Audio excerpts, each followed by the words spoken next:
let this sink in for just a minute. In July, the U.S. had 7.18 million job openings, but it had 7.24 million unemployed workers in this country. That's the first time this has happened since April 2021. The red line being job openings and the blue being the unemployed, right? So with that backdrop, are we going to be getting a 25 basis point cut from the Fed in a couple of weeks? Maybe a 50 basis point cut. You know, obviously, from my perspective, I'll have to get your thoughts and opinions. The Fed's going to use that statistic to justify its initial round of cutting, okay? Now, we often hear that Macy's, right, kind of the every person's, you know, department store. They're still seen, although less frequently, around, you know, in malls around the country as anchor stores. So I saw a story out of CNBC this morning. Macy's earnings came out. They blew out all Wall Street estimates, and the stock popped 20%. As I was digging into the article, it led me to kind of go down some more rabbit holes, and I want to share this with all of you. And that circles back to exactly why I titled the thumbnail that they are being willfully fleeced. And I'll explain why before I jump into it. Please subscribe to this channel if you're not subscribed, guys. It's a growing community. It's a free, easy way for you to support the channel. So please hit the subscribe button. So Macy's shares jumped 20% as the retailer tops earnings estimates and raises outlook. Posted a fiscal second quarter earnings Wednesday that easily topped Wall Street's expectations. And the stock, like I said, surged 20% in early trading Wednesday. I don't know where it finished up as of the close today. So CEO of Macy's, his name is Tony Spring, and he gave an interview for CNBC this morning. I want you to hear a couple of his comments. First, he says that the consumer remains resilient and continues to spend on new items and fashion. Macy's said it saw its best comparable sales growth in 12 quarters.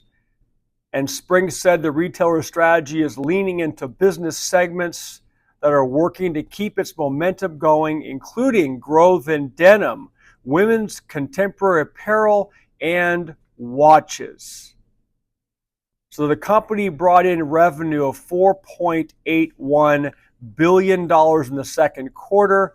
That beat the estimate of $4.76 billion. And listen to this. They reported a $28 million increase in credit card net revenue, bringing their credit card net revenue to $153 million. Now, at first glance, you might think, well, that relates to revenues brought in from people using credit cards. No, it doesn't. And I'll share with you some of the further searches I did with you right now into Macy's, because you've got to understand what's happening with the consumer mindset. I think most of you do in this country, and what this truly, truly means. All right. So I did a chat search, GBT search, to see, you know, what percentage of people buying things at Macy's are using their Macy's, their Macy's branded credit card. And it says Macy's itself reported a proprietary penetration rate of 44.5% in quarter three of last year. Okay. And it says store branded credit cards account for roughly 48% of sales at Macy's, according to analysts or analysis from First Annapolis Consulting. Payments is the one that gave me the statistic that said Macy's itself reported 44.5%. So between 43 and 48% of the purchases being made in Macy's stores, people are using their Macy's branded or Macy's credit card, okay? Listen to this. As of another result from ChatGPT, as of December 2024, Macy's disclosed a purchase APR. You guys are going to not believe this. Well, you will if you run Macy's credit card debt. A APR on Macy's credit cards, 33.49%. And that's according to Macy's. For context, it says most store-only credit cards average around 30.24% APR. In comparison, the average retail credit card APR sits around 28%. Okay, while general bank-issued credit cards average right now about 21.19%. So Macy's is pushing out these store credit cards at 33 to 34.5%, which is multiples higher than a standard credit card rate, and up to 48% of the sales running through its stores, people are using these Macy's credit cards. So I dug a little bit further, and here's what Macy's does not make public. They don't publish two things. Number one, what's the total amount of debt outstanding on Macy's store credit cards? You can't get that information from what I learned. It's not accessible.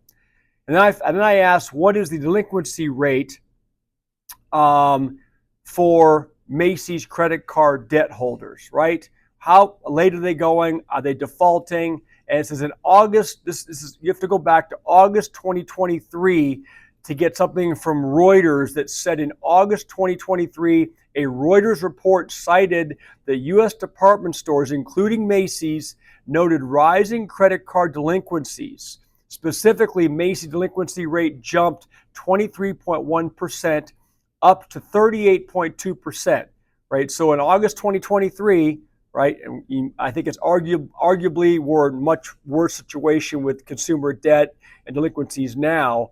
At that point, it was 38.2%, okay? So over a third of people were delinquent on their Macy's credit card debt, okay? And of course, they're also paying on top of that penalties, interest, et cetera, et cetera. So again, going back to the credit card revenues. Credit card revenues in that earnings report, what that relates to, folks, is the interest and fees that Macy's is making off of the people that are carrying and using their Macy's credit cards. These people are paying Macy's combined $153 million in Q2, okay, for the credit card fees and, let's say default fees and interest, okay, 34% interest. So what are these people doing? We just heard from the CEO of the company that they're buying denim, they're buying fashion apparel, and they're buying fashion watches to the tune of $4 billion evidently in the second quarter of this year. And almost half of them are using Macy's credit cards at 34%, 33.5% APR to buy those things. So last search I did, here it is. If I have a Macy's, here's the prompt I gave ChatGPT. If I have a Macy's credit card balance of $2,500 and an APR of 33.5%, what would the monthly payment be? And if I pay the monthly payment and $50 additional each month, how long will it take me to pay it off? And that's just $2,500. We know the average credit card debt for people in this country now is about $8,000. I'm not saying it's $8,000 on a Macy's card, but I use the number $2,500. It's very conservative. Here's the breakdown. Estimated monthly payment minimum plus 50 will be $125 a month. Okay, and the time to pay it off would be 2.5 years, 30 months. And how much will you pay over the total of that 30 months?